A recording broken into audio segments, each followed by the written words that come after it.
direct de la Jean Racine, Radio Cyclo, la radio 100% vélo.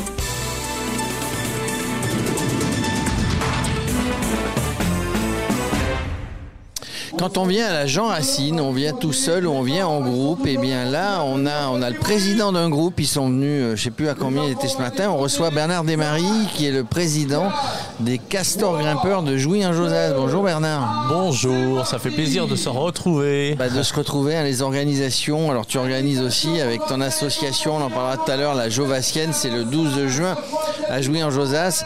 Ça a été compliqué les dernières années.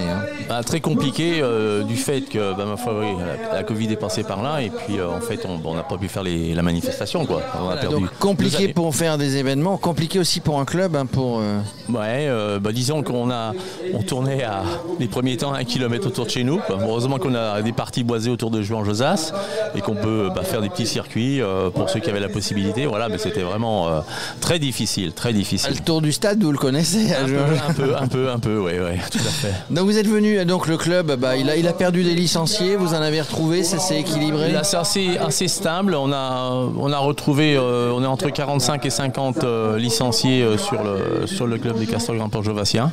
Donc c'est stable, c'est bien. C'est stable. Vous êtes venu en groupe là parce que dans les Castors Grimpeurs Jovassiens, il y a aussi bien du VTT que de la route que du gravel. Donc là, vous êtes venus nombreux. Il y en avait quelques-uns qui étaient sur le circuit VTT, toi en l'occurrence. Et puis il y en a qui sont partis en vélo de route pour se balader, je crois, pour 128 km ou quelque chose comme ça. En plus, ils vont rentrer depuis Saint-Rémy après sur Jouy, donc ça va rajouter quelques kilomètres, quoi. Autant. Voilà. Tant qu'on est chaud, tant que les muscles sont chauds.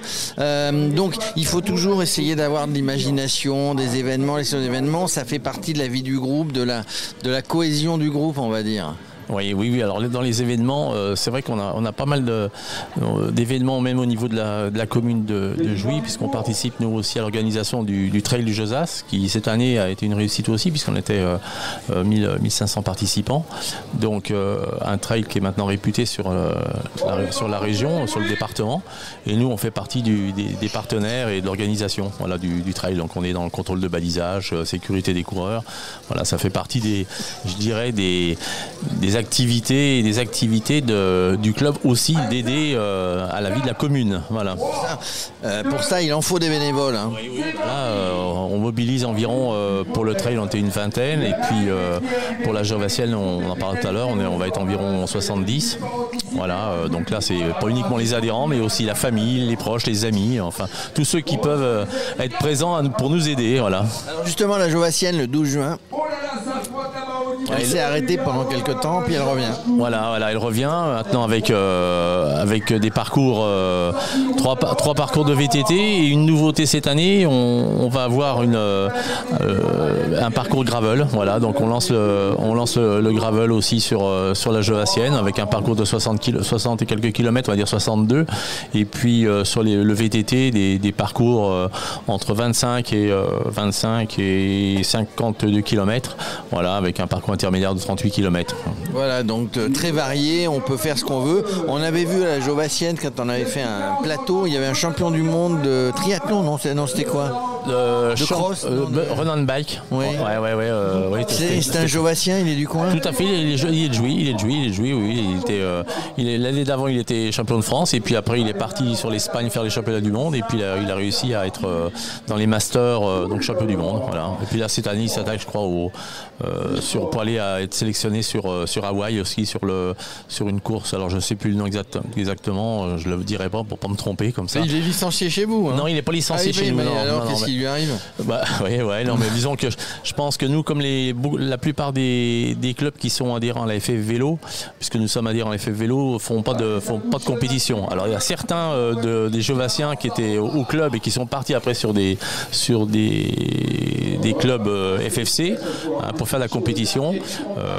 Voilà, on a un jeune Nicolas Duret, qui est un jeune qui court très bien et qui roule très bien, qui était champion de France cadet, là, de run and bike aussi. Oui, on l'avait interviewé à la Jovassienne, effectivement. Voilà. Oui, c'était un jeune bon. Voilà, et là c'est un très bon. Donc là il est sur le triathlon, il fait du triathlon maintenant, il est sur Palaiseau, le club de Palaiseau, et il fait il va au championnat, il va aller au championnat de France. Enfin, il est vraiment très très bon, quoi. C'est bien, donc formé chez vous, formé avec voilà. vous. Alors une nouveauté, parce qu'une organisation comme ça ne se fait pas Mais si, je t'ai reconnu, bien sûr, ils passent, ils nous font bonjour, elle va venir au micro tout à l'heure.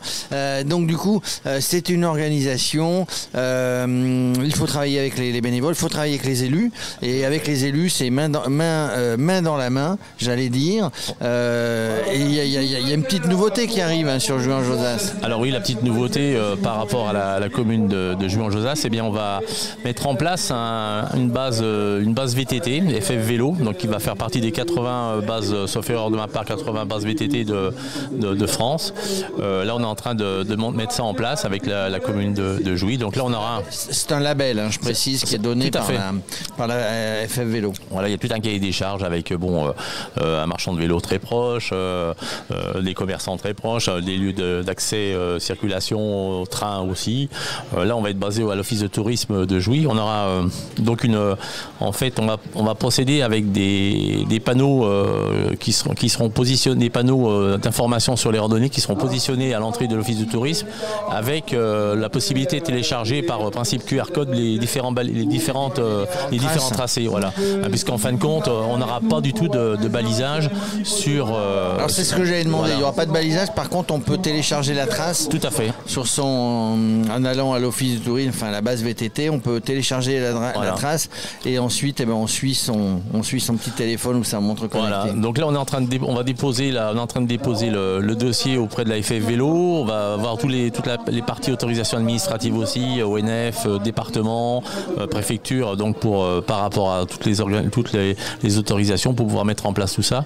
Donc ça demande du travail. Voilà. Donc je m'y colle un petit peu là pour t'es à la retraite, toi, non? Voilà, exactement. Le fait d'être à la retraite, ça me donne du temps. Donc je peux profiter. Est-ce que tu vas aller? Tiens, nous on n'y sera pas malheureusement parce que c'est en plein Tour de France. Est-ce que tu vas aller au festival à Tournu là-bas? C'est ton coin. Ma région, le festival vélo en Bourgogne. Oui. Alors malheureusement, c'est à quelle date? C'est au début? Je crois que c'est début juillet ou quelque chose comme ça. J'ai eu l'organisateur Ludo en lui disant que nous malheureusement on ne pourrait pas y être. On ne peut pas être partout. On sera sur le Tour de France, mais effectivement c'est organisé. Je crois que c'est début juillet, quelque chose comme ça. J'en profite pour le saluer Tournu et les Tournusiens, puisque c'est vrai que c'est ma ville natale, donc je connais bien. Et puis c'est vrai que c'est une région où le cyclisme a été très développé. Puis des très grands coureurs qui étaient dans le coin. On pense tout de suite à Bernard Thévenet, puisqu'il était évidemment qui est de Paray-le-Monial, pas loin là-bas. Donc il était un petit peu parrain de la première édition, sauf erreur de la Bourgogne Cyclo. Il était venu avec Jean-Paul Olivier, un film qui était diffusé, un film de Jean-Paul Olivier, je crois, sur le Tour de France. Voilà un petit peu donc pour parler de Tournu. On a fait le tour de Juan-Josas, de la Bourgogne, de la Jovassienne, de cette Jean Racine. Donc entre organisateurs, tout à l'heure je vous voyais discuter aussi, vous connaissez bien. Oui, alors qu'est-ce qu'on peut avec Jean-Baptiste, qu'est-ce qu'on peut rajouter du coup? Ce qu'on peut rajouter, c'est que là on est en train pour la Jovassienne essayer d'avoir la petite pastille éco-responsable de notre manifestation éco-rando, avec justement qui va être délivré, qui va nous être délivré, je l'espère, par le CDOS, le comité départemental olympique et sportif du 78. On devrait avoir la petite pastille, comme quoi on est une manifestation éco-responsable, avec donc bien entendu plein de choses mises en place. Par exemple, je donne un exemple, on n'aura plus de gobelets sur les ravitaillements, plus de bouteilles d'eau. Donc ça veut dire que on fait comment?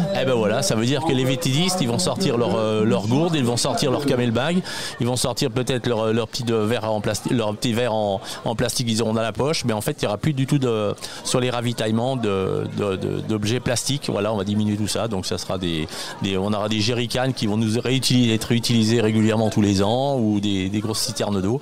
Voilà, on a investi dans tout ce type de matériel. Puis dans la communication par exemple, on n'a pas d'affiches, on communique uniquement par les liens sur le net, par les réseaux sociaux. Par les réseaux sociaux, voilà, donc ça fait partie des choses. Donc il n'y a pas que la mobilité douce à vélo en disant on fait du vélo et puis le reste on s'en fout. Non, on est ce qu'on appelle éco-responsable. On protège la planète tout en faisant du vélo. Voilà. Merci Bernard. Merci. Alors je ne sais pas si on sera à la Radio Cyclo, fera un plateau. J'espère, je sais bien. Je vous accueillerai puisque on est partout. On a des demandes de partout. On est devenu une. Sauf erreur, la première manifestation où vous aviez participé, participé, c'était la Jean Racine. C'était la Jean Racine et la deuxième, c'était en 2019, c'était à la Jovassienne sur le stade là-bas. C'était un bel accueil, c'était très sympa. Si on peut, on revient. Je ne te garantis rien, on a un mois de juin très chargé. Ce qu'on va faire, on va réserver déjà pour la 20e Jovassienne qui va se faire en 2023. Alors ça, évidemment, au moins pour la 20e. Voilà. En tout cas, merci d'être venu parler de ta passion et du club que tu animes avec d'autres, mais sans qui rien ne serait possible. Merci. Merci bien.